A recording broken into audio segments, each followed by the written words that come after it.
Hey everybody, it's Derek here. Welcome to the weekly news recap from the 3rd to the 9th of May 2021. So today, or this week rather, the Epic versus Apple trial started in earnest, so actual court proceedings. Lots of bullshit came out during that. So much that it has to have its own section. I can't just put it into industry bullshit. So, first of all, on the first day, they opened a public line so that people could come in and watch proceedings, but they forgot to mute everybody. So everyone had like full access. They could talk over it and so on. So obviously this was met with a bunch of gamers ranting across their microphones, playing shitty music through their speakers and so on. Lots of calls for free Fortnite, which is the tag that was trending for this trial.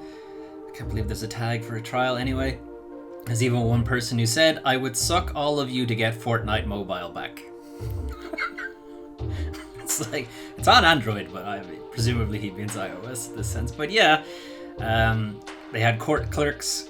Stop being a shit scroll bar. They had court clerks kind of going around for about 15 minutes trying to mute everybody and I guess kick a bunch of people out and so on. But that was some bullshit. If you're not familiar, the Epic Games versus Apple trial is centered around getting Fortnite back on the App Store. Apple removed it because of their external purchasing options that they had tried to put in. So basically, Epic wanted a way for people to go directly to Epic to buy V-Bucks, I guess, and various Fortnite things. And Apple were like, no, you can't do that. It's part of our app. It's part of being on the App Store that purchasing stuff goes through the App Store flow of purchase. So Apple get a cut, obviously. Epic didn't want that. So Apple went, okay, you're not on our store, so. And now Epic are like, no, I want my cake and I want to eat it too,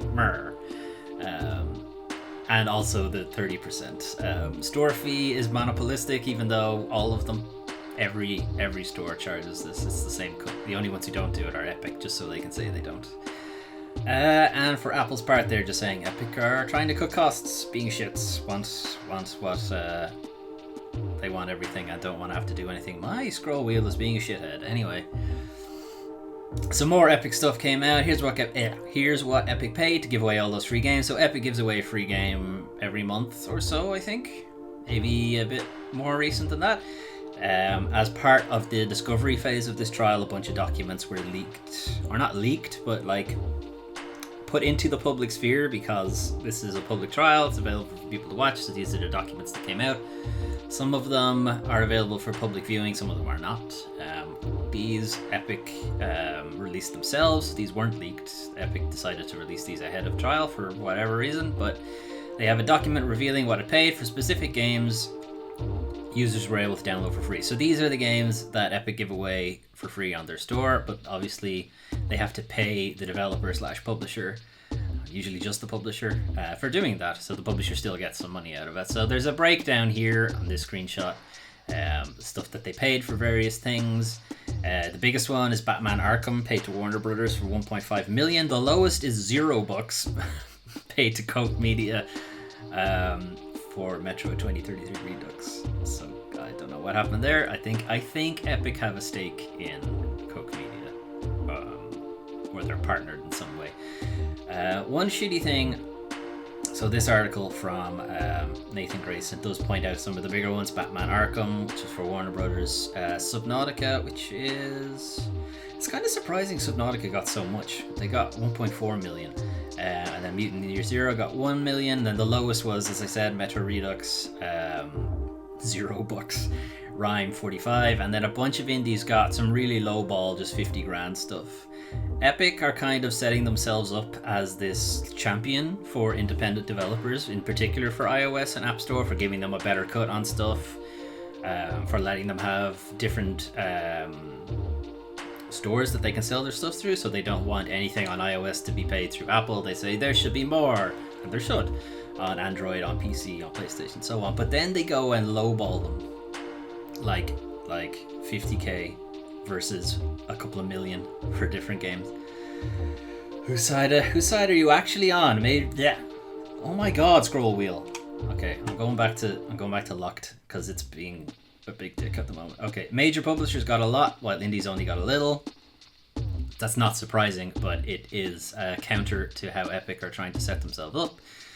One thing to point out here is that user acquisition cost numbers are awfully low. So basically, alongside this list, you have the money that they paid for, but you also have the number of Epic accounts that were made based on this, based on the free game. And I guess I'm not sure if they're conflating the two or if there's an actual flow for I got this free game and then I had to make a new account to acquire it. Maybe that's where they're going with it. I don't know. But they have like the second last column, which is user acquisition cost, which is how much it costs them per player, per new account to, or how much each individual new user costs them based on how much they paid for the game. Right, that's how it goes. So Metro Redux obviously zero, it cost them nothing. Batman Arkham there, it's like $2.50. Super Meat Boy, it's like less than $1, so it's like a couple of pennies to get new users in, which is insane for a lot of things. It's like dollars and cents as it's put here. It's not very easy to sway people away from Steam, in particular for PC stuff, but they got them for super cheap here. So all they have to do to make their money is if a single one of those users buys a full price game, they've practically made their money back. Like they're making several 100%. So that's pretty good for them. It is a pretty good move. Obviously, it cost them a lot of money. So in total, there's a total number somewhere. Total number 11.6, nearly 11.7 million for several million new users at very cheap for Epic. And we'll get to why that's very cheap, because 11 million is nothing. It's like nothing to them. Because Epic spent $1 billion on PC exclusives by 2019. So over a 2-year period, they had spent close to $1 billion. I think it's more than $1 billion. So they state for 2019 titles they spent $542 million. For 2020 is $444 million, and they'd already signed up $52 million worth of 2021. That's probably like, as John Walker points out here, it's that's probably just like one game. So it's buried a little bit deep in their revenue build flow, this document again, which was leaked. This is highly confidential, attorney's eyes only, so this was not meant to be seen by the public, but they spent $1 billion on acquiring those Epic Game exclusives like Borderlands 3 and so on. So any game that came exclusive to the Epic Game Store, this is the revenue they went through. So they threw $1 billion at it over 3 years. This is a breakdown here again of it's a breakdown here of how much they paid for it, and then there's a breakdown here of their kind of scenarios going forward on whether or not they decide to pursue the actual game store itself. So there is like an out they have here. So the aggressive pursuit model is assuming they keep going with these exclusives and stuff, keep buying more exclusives, trying to take as much of the pie away from Steam as they can. And the winding down model is, okay, this didn't work, so let's begin pulling the money out and so on. So it's interesting that they have that, those two models, in that they potentially see it going two different ways. Although, to be honest, neither of them seem like it'll happen. The aggressive pursuit model assumes that they will reach 50% of the PC market. That's never happening. Like, there's no fucking way that's ever happening. And the winding down model is like they'll eventually end up at 8% of the PC market, which is probably a bit more realistic. But even then, I still don't think they'd manage it. Epic Games, despite buying all their indies and despite getting a bunch of new users, like the super majority of people are on Steam.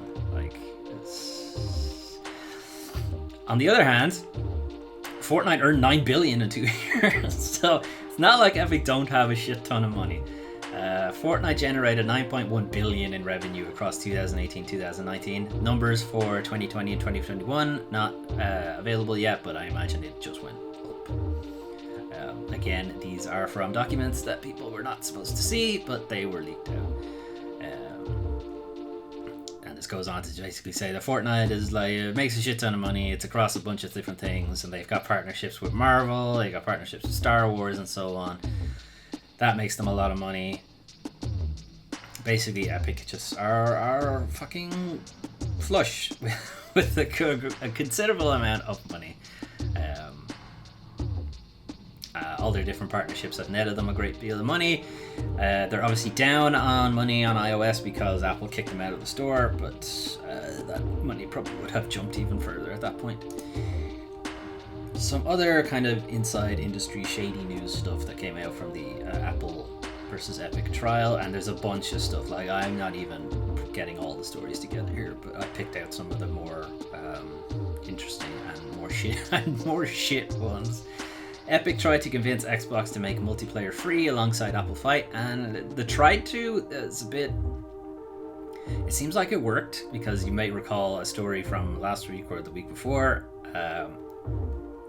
that Xbox Gold Live, whatever, their fucking online subscription thing is free for free-to-play games now. Anyway, there's like an email exchange where Tim Sweeney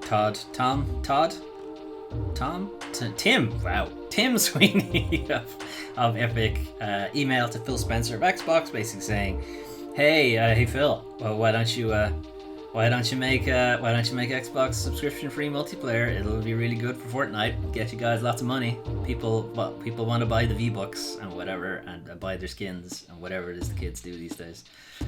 Basically saying, yeah, it'll be great. It's a bigger revenue stream. You'll get more people on Xbox playing Fortnite and buying Fortnite shit. Phil Spencer coming back to say, yes, we're interested, and Xbox is eventually going to move away from it, etc. Tom Sweeney coming back to say, Epic has certain plans for August that will provide an extraordinary opportunity to highlight proposition of consoles, yada yada yada. They're sort of positioning themselves as like Xbox and PC are the place to go for Fortnite kind of thing.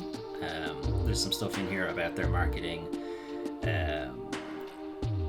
like kind of pushing it to say that they're sort of positioning themselves to say that iOS is more like a PC than it is like a mobile store, so it should behave more like the PC market and so on, but they also want to position it as Xbox, Microsoft Windows are like, this is the place to go to play Fortnite. Just because you can't play on iOS doesn't mean there aren't other awesome places to play Fortnite, such as Xbox and so on. So they want to sort of team up. There's another story that I didn't put up, but it's like there was a Microsoft/Xbox witness in the Epic trial that has some kind of choice quotes that are a bit more favorable towards Epic than they should be. It's not impartial. That's kind of an issue. Not to be outdone on the shittiness, but Sony is the only platform holder that charges for crossplay. So this is Tom Sweeney came out part of his deposition. He revealed that Sony has a cross-platform revenue sharing model that it has with people and developers, who decide to add crossplay to their games so that you can play on PlayStation, Xbox, Nintendo, PC, whatever, a cross-platform play. Basically, the way it breaks down is, if the proportion of revenue made through in-game purchases is less than 85% of the proportion of users playing on PlayStation formats, Sony wants to be compensated. This is Sony's way of trying to avoid people spending most of their money, right? The in-game stuff, which is like, because Fortnite's free, so the in-game stuff of skins and so on. But even other games, Destiny,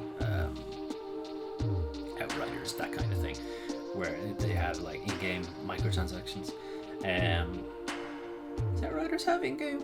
Outriders doesn't have microtransactions, so I don't know what they're doing with that actually. I don't know what their revenue share is like. Anyway, basically they don't want people buying all the shit on Xbox or buying all the shit on PC and then playing on PlayStation, because they're not getting anything out of it. This is to protect them, so if it ever dips below 85%, Sony get compensated, so they get paid something else. This is kind of highlighted in why Sony was against the crossplay thing. Basically, it was that they just didn't feel they were making money on it. So this is a quote from 2018. They didn't like someone buying something on an Xbox and it being used on a PlayStation. Simple as that, dumb reason, but there it is. This is the former John Smedley, former CEO of Sony Online Entertainment. So former CEO of the online part. If somebody were primarily playing on PlayStation but if someone were primarily playing on PlayStation but paying on iPhone, then this might trigger compensation. Sony also has the right to audit the publisher's books to see what their revenue was for a game, which is pretty nuts. But I guess if you want the cross-play shenanigans, Sony had something similar to this to sort of also prevent cross-platform stuff earlier. It was a very similar revenue sharing thing. It was a bit more generous in that if the player base spent most of their money on PlayStation, then the developer would get more money. But also if it ever dropped below it, Sony would have to be compensated, which is also a reason why developers and Sony weren't really working together for the crossplay stuff. They are kinda now with this revenue sharing thing, but again, this is attorney's eyes only. Sony are like, take this shit down. We don't want anybody to know about it. It's debatable if it's actually still in play. We don't know. We don't know the internal workings. We also don't know if Xbox do the same thing, if Nintendo do the same thing, if Steam does the same thing. So we don't know. So it's not to necessarily highlight Sony as being this. It's just that it happened to come out on Sony, but we don't know, one, if Sony still do it, and we don't know if Xbox, Nintendo, Android, if any of them also still do it. We don't know that. So some updates during the week. Gamescom earlier in the year were saying that they were going to do a hybrid digital and in-person event for Gamescom 2021, which is actually soon enough. But they've recently come back to say, that was fucking stupid. Let's not do that. The move is a reversal of earlier plans for a semi-live event. So yeah, they've basically come around. The pandemic's still there. It's still going. Nothing's really changed. So they're gonna go back to doing fully digital Jeff Keighley Doritos Pope thing. So good. You shouldn't have done that in the first place. The Yakuza developers have been sort of hinting at a new skip. I was kind of hoping this was the trailer, which it's not, it seems. Shit. I really gotta start watching these videos before I actually do these news things. I have to write that down. Anyway, Judgment is a game from the Yakuza developers, Ryogaku Toku Studio, and they had been teasing something new for Judgment coming this week, and it has been revealed now that it's Judgment 2, called Lost Judgment. So you will be taking on again the role of Takayuki Yagami. This time you'll be spending a bit of your time in Tokyo, Kamurocho, but you'll also be heading to Yokohama for a bit for some horrible death things, still being Detective Man, but also fuck, some fucked up shit right there. Skip. But you'll also still be doing, the usual Yakuza stupid fun time shenanigans stuff. Good to see. I have only just, like I said it last week, that I had just finished Judgment, so I am pretty happy that there's a sequel on the way. I'm interested to play it. Interesting thing here also is that okay. Anyway, interesting thing here is that it's going to be released worldwide simultaneously. So usually what happens with the Yakuza games, the Judgment games as it happens now, is that they release the Japanese version first, then it goes through a bunch of localization, and you eventually get it maybe probably like 2 years later. So they're planning on doing it, and not just for Judgment, they're planning on doing it for also the Yakuza games going forward too, that there will be they're going to be the same worldwide. So probably longer between development times because they'll have to do the localization at the same time now, but at least we won't have massive spoilers 2 years ahead of the thing. PlayStation announces Discord partnership weeks after Microsoft buyout offer was declined. So you may remember that Microsoft were in talks with Discord to buy them outright for like 10 billion? 10 million? What's the number in this? 10 billion, there it is. Microsoft were in talks to purchase Discord for 10 billion, but Discord basically pushed back about 3 weeks ago to say, nah, we're going to go down the public IPO route. I think that's probably redundant. What's IPO? Initial public option offer? One of those? Anyway, put themselves on the stock market. So they resisted the buyout from Microsoft. So this is news that PlayStation have bought a minority investment down here in Discord during their Series H round. Series rounds are like investment rounds. So Series H means they've gone A through H investment rounds, series, whatever. Anyway, I'm not sure if that's true. Anyway, this is PlayStation and Discord basically saying we're hard at work on integrating Discord with the PlayStation social gaming experience on PlayStation Network. Look to see it some stage in 2022. And the rest of the article just kind of goes on to highlight the different the Microsoft attempted buyout, Discord's attempt at rebranding itself away from a gaming-centric chat room / server thing, and being a bit more open to other people, since like there's like a survey breakdown here of the number of their users, and like almost the vast majority of their users now don't identify as gamers, I suppose. Okay, so new releases this week. Big one is Resident Evil Village. Just released on Friday. It's getting some pretty good reviews. Most people stating that it's had a pretty great first half and a not so great second half, which is kind of the same as Resident Evil 7. Resident Evil 7 had a really, really good first half and a not so great second half. So, and obviously Lady Dimitrescu is making the rounds on Twitter, and everyone is unapologetically horny about her, and probably with good reason. We'll have to find out when I actually play it. Also, sort of out of nowhere, Baldur's Gate Dark Alliance, this remaster of the nearly 20-year-old game, just got a release for whatever reason. So not to be confused with the other Dark Alliance game that's coming soon. This is like a 20-year-old game, top-down dungeon crawlery, somewhat Diablo-y type game, but set in D&D universe, Baldur's Gate and such. Like, probably won't be touching that, but I just thought it was interesting because it's just out of fucking nowhere, it just showed up. Okay, it's time for everyone's favorite part of the weekly news recap. It's time to get irrationally angry at corporations and gamers and shitty practices in industry bullshit. So last week the Humble Bundle put out a press release to basically say, hey, we're not going to be giving so much to charity anymore, and we're actually going to be taking a much bigger cut of our sales. Everyone was kind of pissed about that, so they've backtracked, and we're not going to do that. We're not going to do that anymore.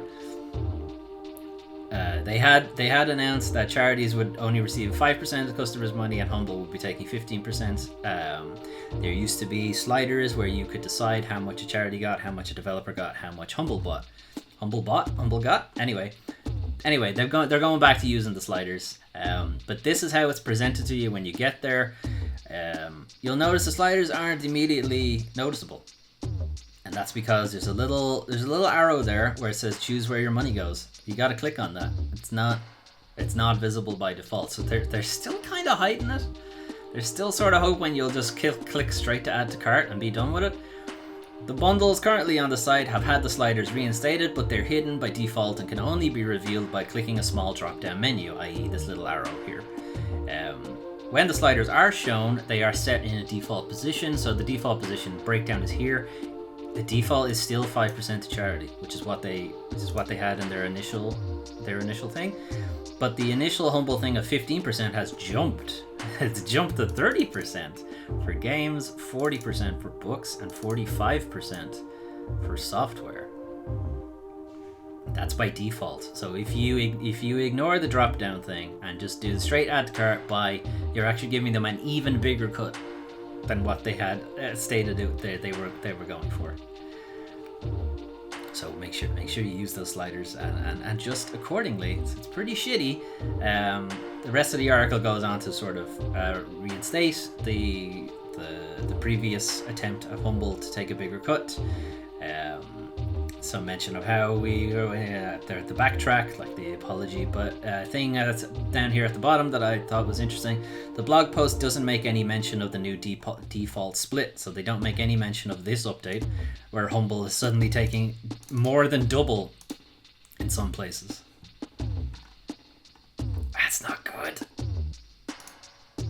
So this kind of a small story because it's just a lawsuit has only just been filed, but Sony sued for restricting its digital game sales to PlayStation Store.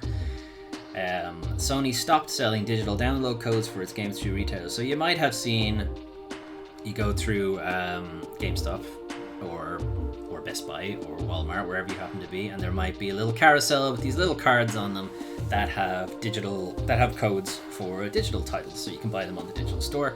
You can see them alongside the currency stuff, where you can buy credit for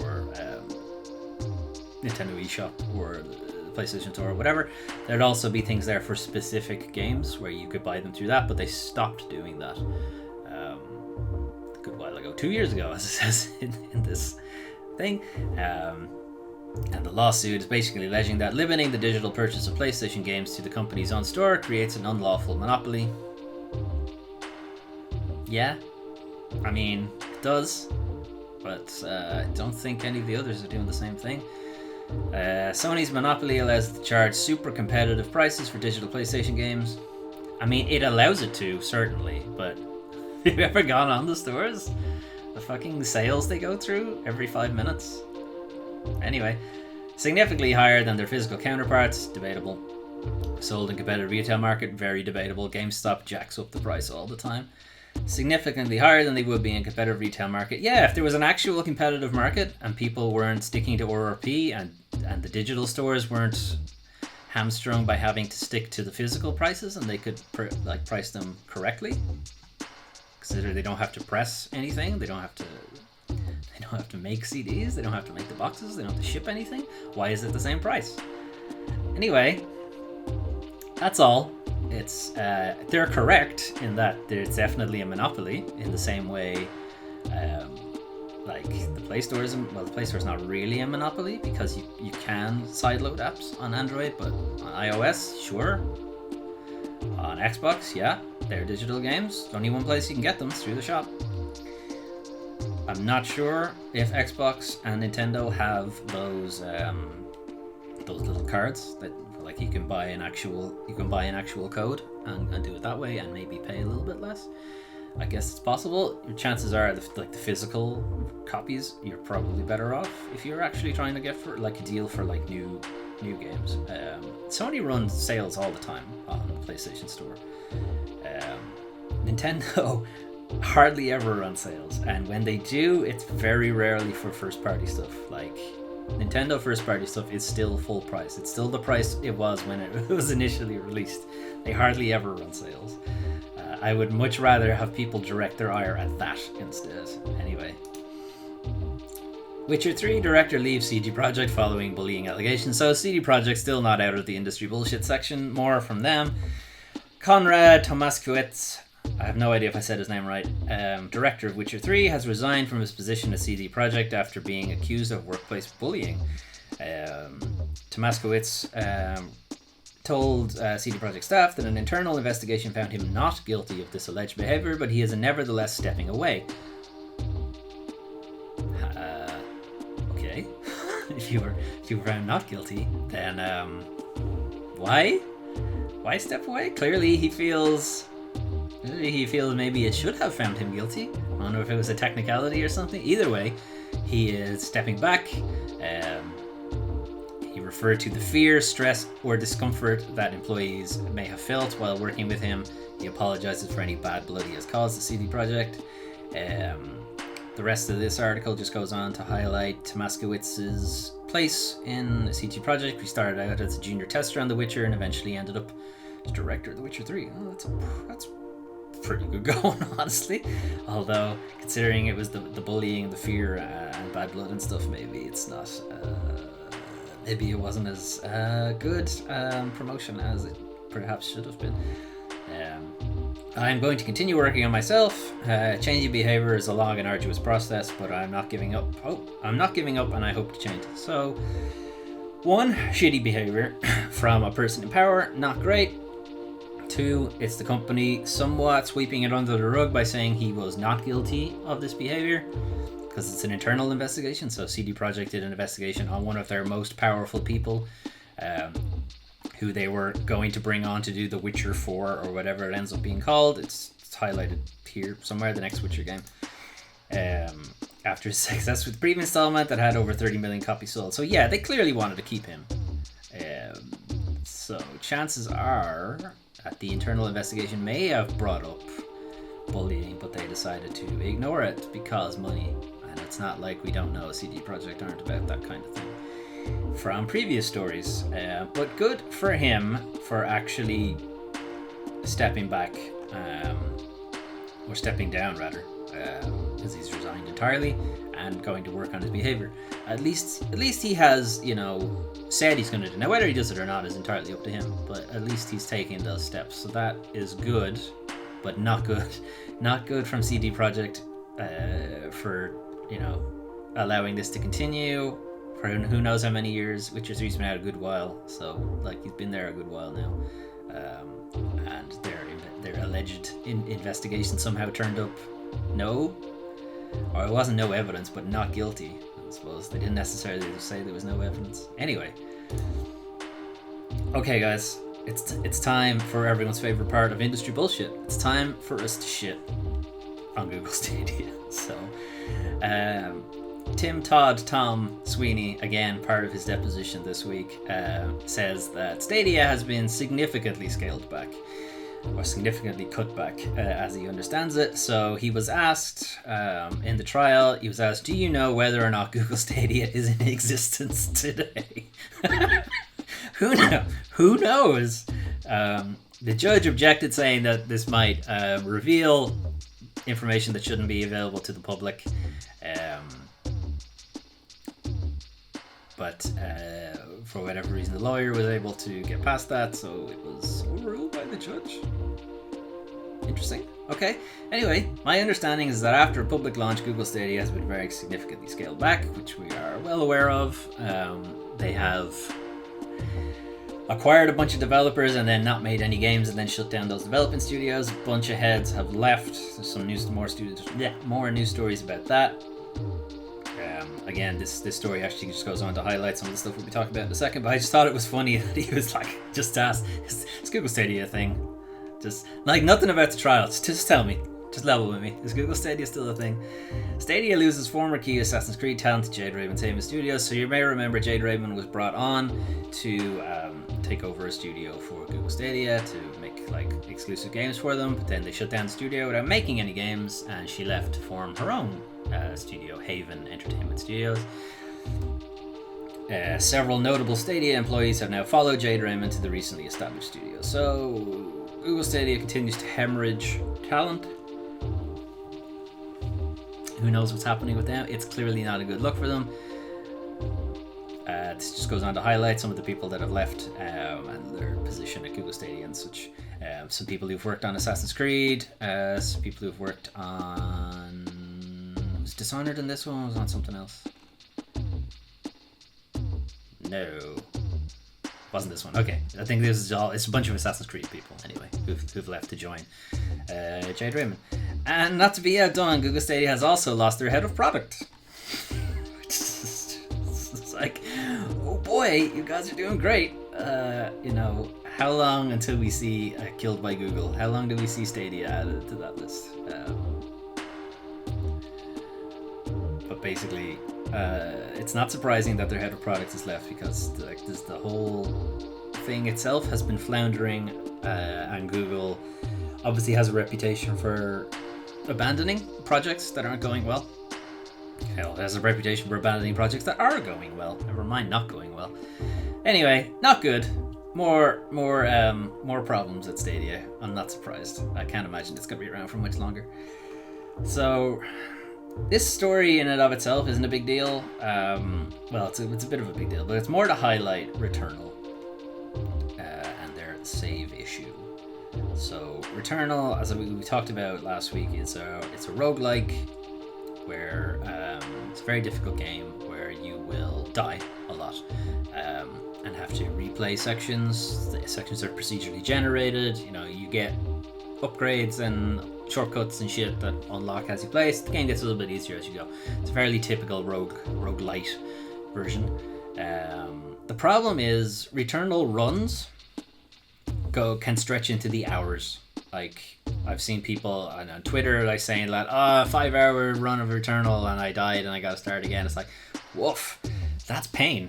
But it's even bigger pain when the console's auto update just kills your run. Like, you could have the game suspended so that you can return to it.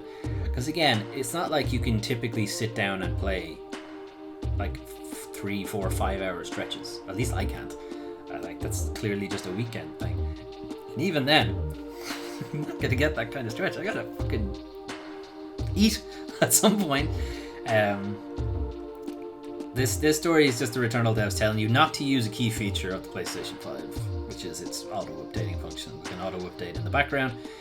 Don't do that. There were other issues in that the game is somewhat unstable. It crashes fairly often. I know it hasn't happened to me, but I have seen stories around Twitter and different social spaces of games of Returnal crashing, people losing all their progress, the PlayStation making horrible noises when it happens. Sometimes it crashes the console entirely, so not just the game, but the console itself actually crashes. These are not good things. They had patches come out that wiped people's saves, or not wiped them, but corrupted them. So, I mean, pretty much the same thing, I suppose. Although there is always the potential that you can recover a corrupted save, you can't recover a wiped save, and things like that. Like patches breaking the game crashing, auto updates taking away your run, and this all kind of highlights like how could they have dropped the ball so much on a save option. Like, you can't save the game during a run. Like, why? That's the stupidest thing. I haven't played a lot of Returnal, so I haven't come up to a situation where I'm doing hour-long runs and stuff like that. I'm still very early. I'm still dialing fairly frequently. It's not that big a deal to me, but for people who are fairly well into it at this point, getting like fairly long, hour-long runs only to not be able to save them, like, what do? Emergency comes up. The game crashes. You lose power, and so on. It's so many things that can go wrong. It's why we have autosaves. It's why we have save and quits. It's why it's why you can suspend state and so on.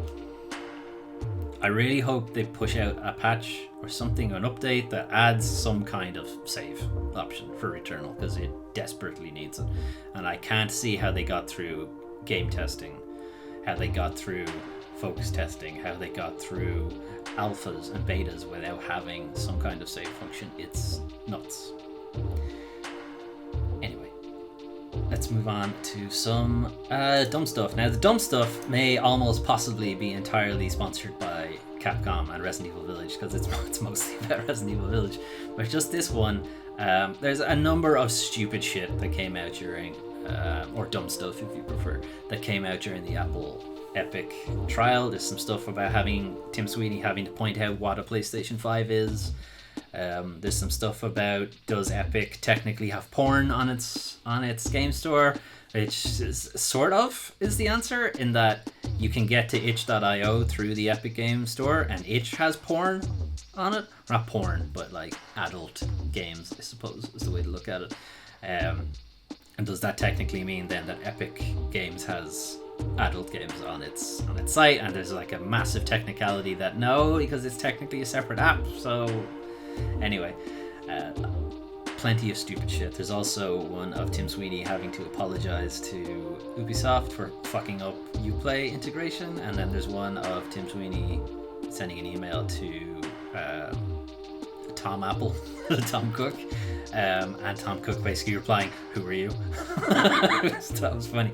But this one, it's kind of stupid. But they're walking people through the Epic Game Store. You like click on View More, and you get to the thing that's like top sellers, the top 20 sellers on the Epic Game Store, and it's like, I don't know if you guys know this, but I don't know if you know this, but there's actually 25 in the top 20. It's just stupid. I thought it was dumb. Anyway, back to the part where we're sponsored by Resident Evil Village. Capcom, reach out to me for like official merch, please. I'd love it. If my viewers ever go into the double figures, maybe. So, Resident Evil Village's Lady Dimitrescu smut market is already out of control. So this whole article is basically just highlighting the idea that if you search for Resident Evil Village on Amazon, this is what comes up first. rather than the game itself. It's all just people being very thirsty about Lady Dimitrescu, and then the rest of the article is just people being irrationally horny, and also mods for NBA Jam, I guess. I just think it's funny that you have to actually specifically search for Resident Evil 8 or something like that to get the game, right? Because if you search for Resident Evil Village, you'll just get this stuff. I just think it's funny. Then a bunch of mods. So the demo was available on PC and people had already modded the shit out of it. So this is Barney just hanging out in Resident Evil Village, which is pretty great. Fans of Barney look away now because he just gets blasted out of it. Like fucking hilarious stuff. I can't wait to see the ridiculous mods that come in later on. Again, even more mods. This is Lady Dimitrescu as Thomas the Tank Engine. Where does she show up? She shows up somewhere halfway through it. Maybe. There she is. Oh, fucking horrifying shit. And then there's been another entry in the Weird Muppet thing. The Weird Muppet Show. Skip. There's another entry. It's still all in Japanese. No one has any idea what it's saying, but it's still really funny and really cute. And then hilariously violent. There's really good stuff.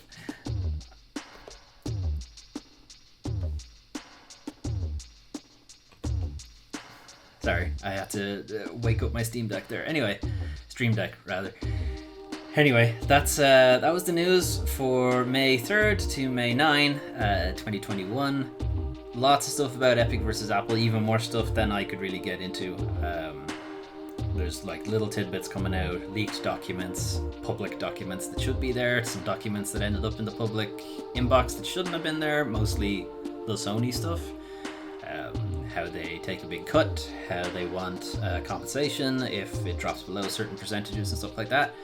I mean, it's not great, obviously. Like, it's kind of shitty industry bullshit. Any other time it would just be slot right into the industry bullshit. What the fuck is going on to the puppets?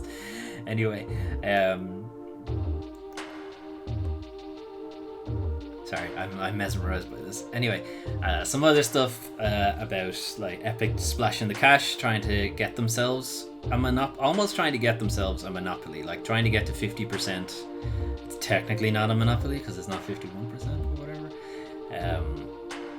But then also trying to say that they're all for indie developers and they pay the indie developers shit for their exclusives, for their freebies. It's not good. What position are you in?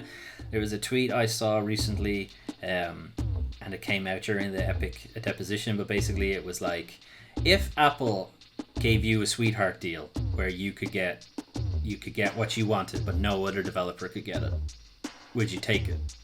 It seems to me he says yes, like without missing a beat, because obviously he's just there for Epic. He's not there for the independent developer to try and make it. He's not a champion of people or anything like that. Like, but that is how they're positioning themselves. That's their marketing. That's their free Fortnite thing. It's annoying that people can get pulled in by it, I suppose. industry bullshit, nothing major. Google Stadia continuing to flounder. It's not surprising. Okay, I'm not surprised. CG Projekt guy deciding to step down. It's a good move. Some new releases of Resident Evil Village. Haven't got around to playing it yet because there's just so much on my plate right now, and I'm still desperately trying to get my other videos out, which may or may not happen. Who knows? I'm kind of hoping it'll happen at some point. Trying to get my February video done. Trying to get videos for Returnal and Pokemon Snap are there. Final Fantasy 14, and just a shit ton of other games that I have to get through. Returnal, to be honest, I will probably wait until I see like a patch, so I should probably take that out of the latest thumbs because it's probably not going to happen for a while. Resident Evil you'll probably see soon enough. Anyway, let me know what you guys thought. What do you think about the whole epic Apple shenanigans? What do you think about me finally being sponsored by Capcom for dumb stuff? Anything like that, or videos that you are looking forward to when I eventually actually put out some more videos. Anyway, let me know. Otherwise, thanks for watching, and I'm gonna see you guys next